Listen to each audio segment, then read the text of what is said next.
சந்தோஷ், திருமலை, மணிவண்ணன், செல்வராஜ், ராமு இவனுங்கெல்லாம் சின்ன சின்ன விஷயங்களுக்காக புன்னைப்பாலுக்கும் ஆற்காடு சுழற்சிக்கும் சம்பவத்துக்கு செல்வதும் உதவி செய்வதுமாக இருக்கிறவர்களை ஃபர்ஸ்ட் எக்ஸிகியூஷன் டீம்ல சேர்த்துக்கிறாங்க. 10+6 திருமாவளவன் போய் கேட்கிறாரு, முதல்வர்கிட்ட கேட்கிறாரு, தென் மாவட்டங்களில் பயன்படுத்தப்பட்ட மோடஸ் ஆபரண்டி இங்கு பயன்படுத்தப்படுகிறது அப்படின்னு முதல்வர்கிட்ட. இதுக்கு கண்டிப்பா முடிவு கட்டி ஆக வேண்டும். அதற்கு பதில்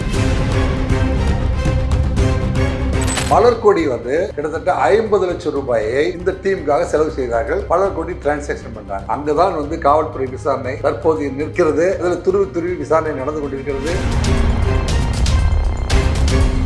நான் சொல்வது சம்பவம் செந்தில், நீங்க சொல்றது சம்பவ செந்தில். அப்ப இரண்டு சம்பவம் தான் மருவி சம்பவ அப்படின்னு மாறி இருக்கு. ஓஹோ, சம்பவம் செந்தில் தான் சம்பவ செந்தில் என்று சொல்லப்படுகிறதா? நீங்க நல்ல கவனிச்சிருக்கீங்க.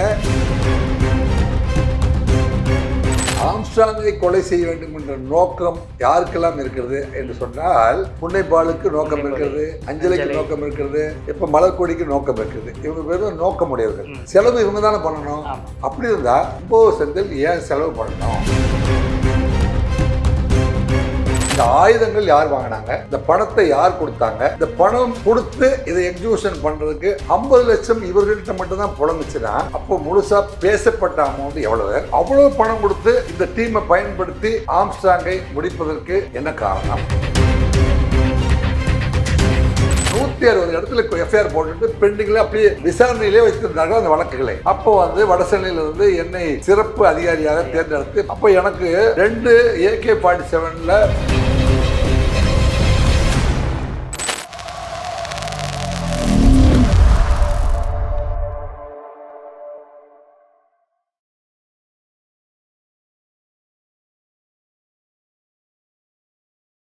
ஐத்தமிழர்களுக்கு வணக்கம். இன்றைய நேர்காணலில் நம்முடைய இணைந்திருப்பவர் முன்னாள் காவல்துறை உதவி ஆணையர், சென்னையில் பல்வேறு முன்னணி வழக்குகளை இந்தியா முழுவதும் சென்று பல வழக்குகளில் சிறப்பாக பணியாற்றிய ராஜேந்திர ராஜா நம்மிடையே இருக்கிறார். அவரிடம் பல்வேறு கேள்விகள் இருக்கிறது. வாருங்களிடம். வணக்கம் சார். வணக்கம் கிலூர் ஐத்தமிழ்.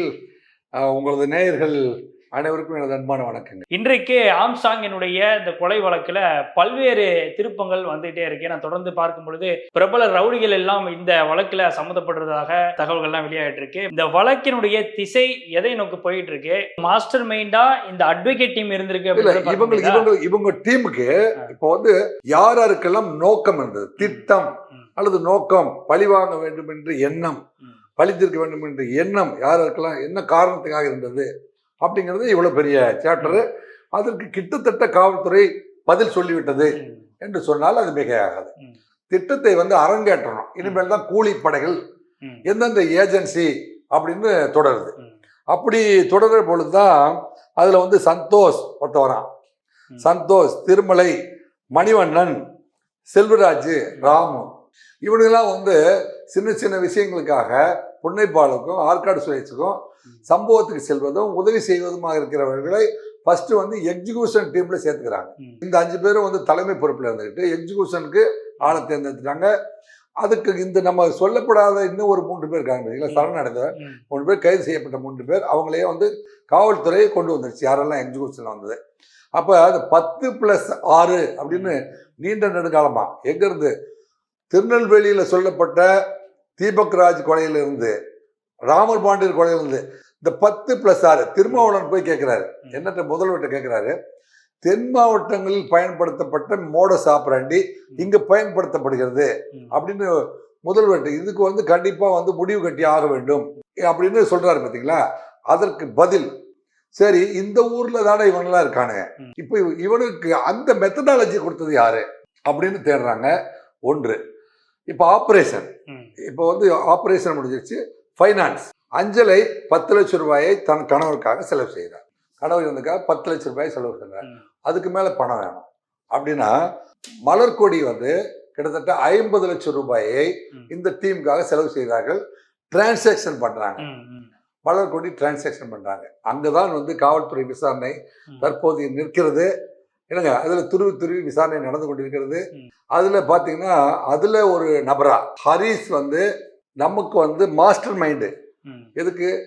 எந்த மெத்தடாலஜியை பயன்படுத்தலாம், எந்த மோடஸ் ஆபரண்டியை பயன்படுத்தலாம், எந்த ஆயுதங்களை பயன்படுத்தலாம் அப்படிங்கிறதெல்லாம் வந்து நமக்கு தெரிஞ்ச ஒரு ஆள் இருக்காரு, அவர்கிட்ட சொன்னோம்னா அவர் கச்சிதமாக முடிப்பார் என்றுதான் அவர்கள் வந்து செந்தில் என்பவரை தொடர்பு கொண்டு அந்த மெத்தடாலஜியை எடுத்துக்கொண்டார்கள்.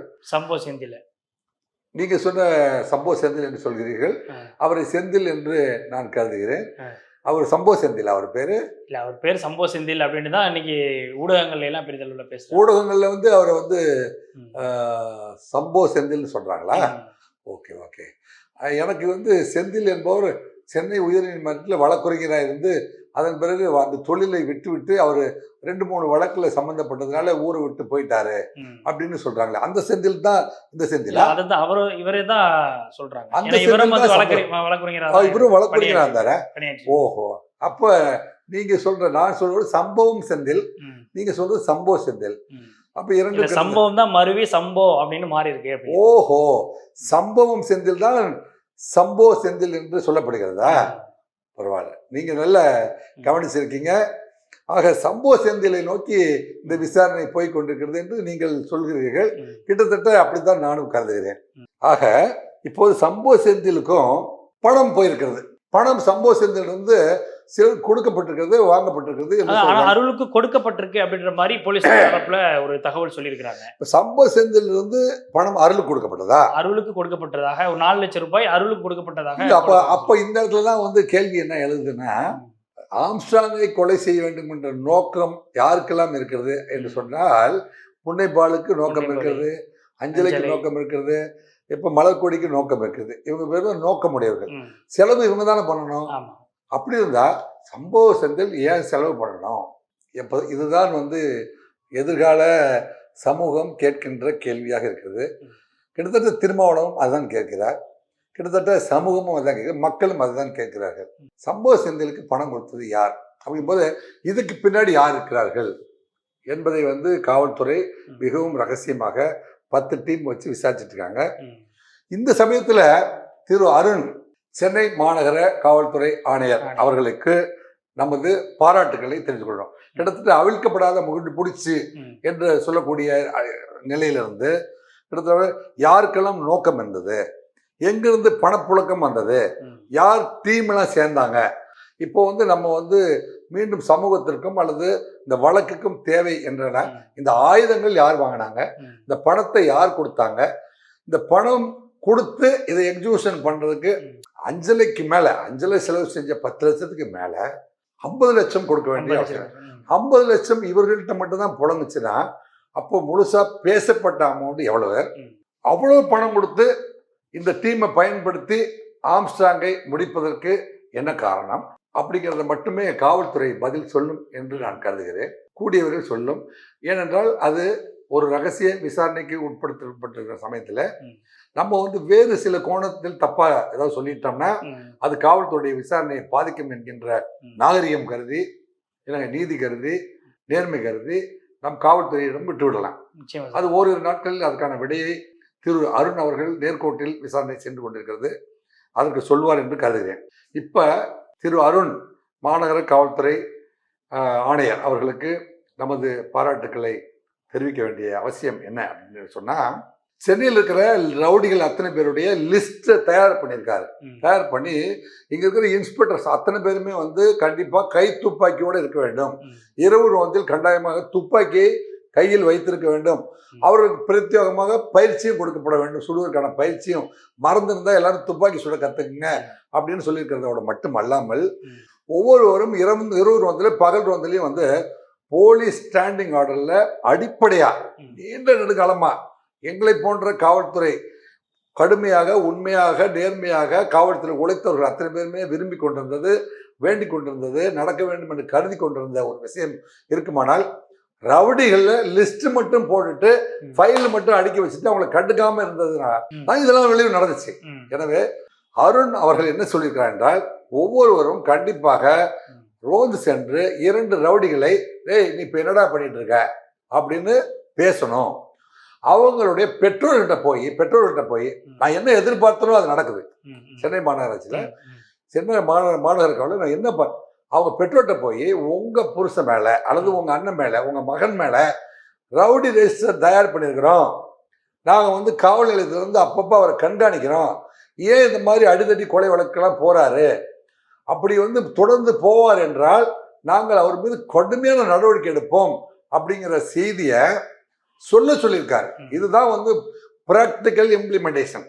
நான் வந்து இந்த நேரத்தில் என்னை பற்றி பதிவு செய்ய வேண்டும் என்றால், தமிழ்நாட்டில் 160 எஃப்ஐஆர் போட்டு வழக்கு யாருமே கண்டுபிடிக்க முடியவில்லை. பீகார்லேருந்து சட்டர் கொள்ளையடிக்க தமிழ்நாட்டிற்கு வந்து 160 இடத்துல எஃப்ஐஆர் போட்டுட்டு பெண்டிங்கில் அப்படியே விசாரணையிலே வைத்திருந்தார்கள் அந்த வழக்குகளை. அப்போ வந்து வடசென்னையிலிருந்து என்னை சிறப்பு அதிகாரியாக தேர்ந்தெடுத்து 15 காவலர்களோட சைலேந்திர பாபு அவர்கள் பீகாருக்கு அனுப்பினார். அப்போ எனக்கு 2 AK-47 துப்பாக்கி சுடுவது கைதேர்ந்த நபர், தமிழ்நாட்டிலே முதன்மையாக இருக்கிற 2 நபர்களை எனக்கு கார்டா போட்டு அனுப்பினாரு. பீகாரில் மோத்திஹாரி மாவட்டத்தில் நான் நேபாள் பார்டரில் அந்த குற்றவாளிகளுடைய லிஸ்ட்லாம் எடுத்துகிட்டு போயிட்டு, இந்த பாருங்க நான் வந்து துப்பாக்கியோடு வந்திருக்கேன், இனிமேல் தமிழ்நாட்டில் கொள்ளையடிக்க உங்கள் வீட்டு உங்கள் தம்பியோ அல்லது உங்கள் மகன் வருவானால் அவனை நாங்கள் அங்கேயே சுட்டு கொண்டுருவோம், அதனால இனிமேல் வந்து தமிழ்நாட்டு பக்கம் வந்து திருட வேணாம்னு சொல்லுங்க, அப்புறமே வந்து அங்கே அழுது பிரயோஜனம் இல்லை அப்படின்னு நான் வந்து கிராமமாக நான் சொல்லிட்டு வந்தேன். ஒரு டிரான்ஸ்லேட்டரை வச்சு நான் சொல்லிட்டு வந்தேன். அதனால சட்டர் கொள்ளை தமிழ்நாட்டில் நிறுத்தப்பட்டது. நான் பீகாருக்கு போயிட்டு வந்ததுக்கு பிறகு சட்டர் கொலை முழுமையாக நடைபெறவில்லை. நான் வந்து அந்த குற்றவாளிகள் 16 பேரை பீகாரில் கைது செய்து கொண்டு வந்து சென்னை மத்திய சிறையில் அடைத்தேன். அவர்கள் 2 ஆண்டுகள் வெளியில் போக முடியாமல் அவர்கள் அடைத்தேன். அதன் பிறகு அவர்கள் பீகாரிலிருந்து தமிழ்நாட்டுக்கு திருடவே வருவதில்லை. எனவே அருண் இப்பொழுது எடுத்துக்கொண்டிருக்கிற இந்த முயற்சியினால இந்த நான் திரு அருண் அவர்களுக்கு நான் வேண்டுகோள் விடுத்தது என்னவென்றால், 610 கொலை நடந்துச்சு, நாங்கள் கடுமையாக உழைச்சி 5 கொலையை குறைச்சிருக்கோம், அந்த கதையே கிடையாது. தயவு செய்து திரு அருண் அவர்கள் பொறுப்பேற்றதுக்கு அப்புறம் சென்னையில் கொலையே நடைபெறவில்லை என்கின்ற அளவிற்கு உங்களுடைய நடவடிக்கை பாயுமானால் இந்த நாட்டு மக்கள் அனைவரும் உங்களுக்கு அன்பு செலுத்தி நன்றி செய்ய கடமைப்பட்டவர்களாக இருப்பார்கள் என்ற உறுதிமொழியை உங்களுக்கு தெரிவித்துக் கொள்கின்றேன். நமது சார்பாக தற்போதைக்கு இந்த விசாரணை நேர்கோட்டில் செல்வதற்காக தமிழக அரசுக்கும் சென்னை மாநகர காவல்துறைக்கும் நன்றியை தெரிவித்துக் கொள்வோம். நிச்சயமா சார். ஏன்னா பல்வேறு விஷயங்கள் ஆம்ஸ்டாங் வழக்கு தொடர்பாக ஏன்னா காவல்துறையினுடைய விசாரணை அப்படிங்கிறது எந்த விதத்திலையும் பாதிக்கப்படக்கூடாது அப்படிங்கிற ஒரு கோணத்திலையும் நீங்க வந்து முன்னாள் அதிகாரியாக சிறப்பு வழக்குகளை எல்லாம் எடுத்து நடத்தியிருக்கிறீங்க. அதில் பல்வேறு வழக்குகளில் பல குற்றவாளிகளுக்கு உரிய தண்டனை வாங்கி கொடுத்துருக்கிறீங்க. அந்த வகையில் உங்களுடைய இந்த கருத்துக்களும் வந்து ரொம்ப தெளிவாகவே மக்களுக்கு புரியக்கூடிய வகையில், அதே நேரத்தில் காவல்துறையினுடைய விசாரணைக்கு பாதிப்படையாத வகையில் பல்வேறு கருத்துக்களை பதிவு செஞ்சீங்க. என்னுடைய அரங்கிற்கு வந்து நேர்காணல் தெரிவிக்க மிக்க நன்றி சார். நன்றி, வணக்கம்.